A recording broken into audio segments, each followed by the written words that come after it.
আসসালামু আলাইকুম। আজকের যে ঘটনাটা হয়েছে ছেলেটা দেখতেছেন, এটা হচ্ছে গল্লাই দক্ষিণপাড়া এমপি আলিয়াসর বাড়ির নগ্নে মোল্লাবাড়ি।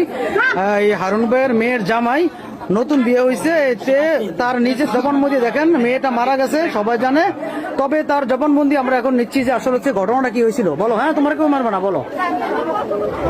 হ্যাঁ, রাতে জোরে বলো। উনি আমাদের বাড়িতে আমাদের বাড়ি থেকে বিয়ে হয়েছে 28 দিন হয়েছে। হ্যাঁ হ্যাঁ, ঠিক আছে, তো 28 দিন এখন আমার ফ্যামিলি বলতেছে ওনাকে যাওয়ার লাগে আমাদের বাড়িতে। উনি বলতেছেন আমি এখন যেতে পারবো না, আমি পরে যাবো, আর আমি আসতে যাবো।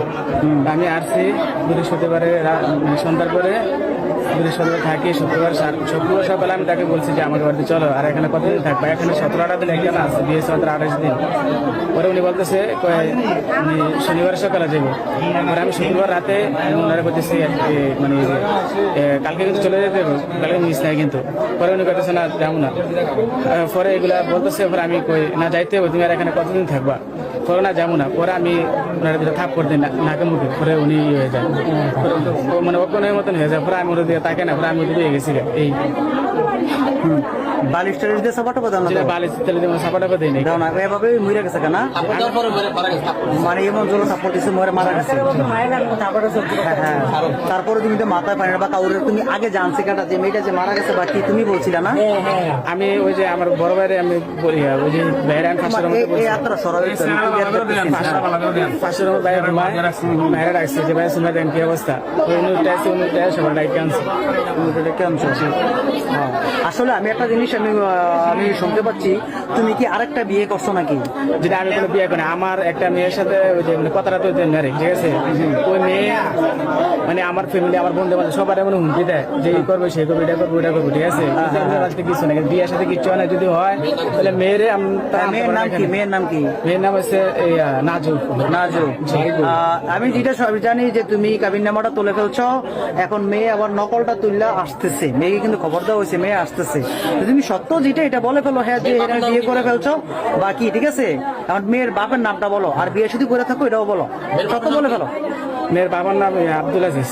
আব্দুল আজিজ, তারা ঢাকা থাকে। বাড়ি কোথায়? ঢাকা। ঢাকা বাড়ি? ঢাকা কোথায়? হাজারিবাগ। হাজারিবাগ। তুমি কি ওখানে লেখাপড়া করছো নাকি? না, আমি ঢাকা উত্তরাতে পড়ছি। উত্তরাতে পড়ছো, তো ওই সময় সম্পর্কটা হয়েছে? সম্পর্ক আছে যে কয়দিন হয়েছে, 7-8 মাস হবে। তার মানে তুমি বিয়ে করো না? বিয়ে করি না। যদি সে কাবিন নামা দেখা এসে দেখালে আপনার আমার শাস্তি দেন। হ্যাঁ, এখন যে এই ঘটনাটা করছো, এই যে মাইরা ফেলছো, এখন তোমার অনুভূতি তুমি আমি দেখতেছো? ইচ্ছা করে মারি না, আমি ওনারা থাপ করে দিয়েছি, উনি পরে গিয়ে গেছে। থাপ্পড় দিলে তো আর মরে না, তা জিনিস মানে থাপ্পড় দিলে মরে থাপ না। করে দিছে না, নাকে মুখে এনে দিছি, পরে উনি গিয়ে গেছে। আচ্ছা, এখন তোমার মধ্যে তোমার কি শাস্তি হওয়া উচিত তুমি বলো? একটা মানুষ মৃত্যু মানে মারা, হ্যাঁ তুমি বলো। হ্যাঁ তুমি বলো, তোমার কি করা উচিত তুমি বলো। সেনাবাহিনী কিন্তু আসতেছে, আমরা পোলাপান তোমার কাছে হাত তুলবে না, ঠিক আছে? বলো, তুমি বলো, তুমি কি চাও তোমার জন্য, তুমি বলো। আমার এবার জন্য ক্ষমা করে দেবো। হ্যাঁ, এটা তুমি যদি বলো তোমাকে ক্ষমা কিভাবে সম্ভব ক্ষমা করা? একটা মৃত লাশ মানুষ মেরে লাইছো, আইনে কি বলে মানুষ মারার বুদ্ধি মায়ের, তাই না? এখন আইন যেটা বলে আমরা তো ক্ষমা করতে পারি না, কারণ যেখানে আমাদের মেয়ে নাই, আমাদের মেয়ে জীবিত নাই, তোমার আমরা কিভাবে ক্ষমা করি বলো? এখন আইন যেটা বলে আমরা আইনের কাছে তুলে দেবো, তোমার গায়ে কেউ টাচ করবে না, জাস্ট তোমার বেঁধে রাখা হয়েছে যাতে তুমি পালাইয়া না যাও, ঠিক আছে? তো যাই হোক, এতটুকুই থাকো এখানে।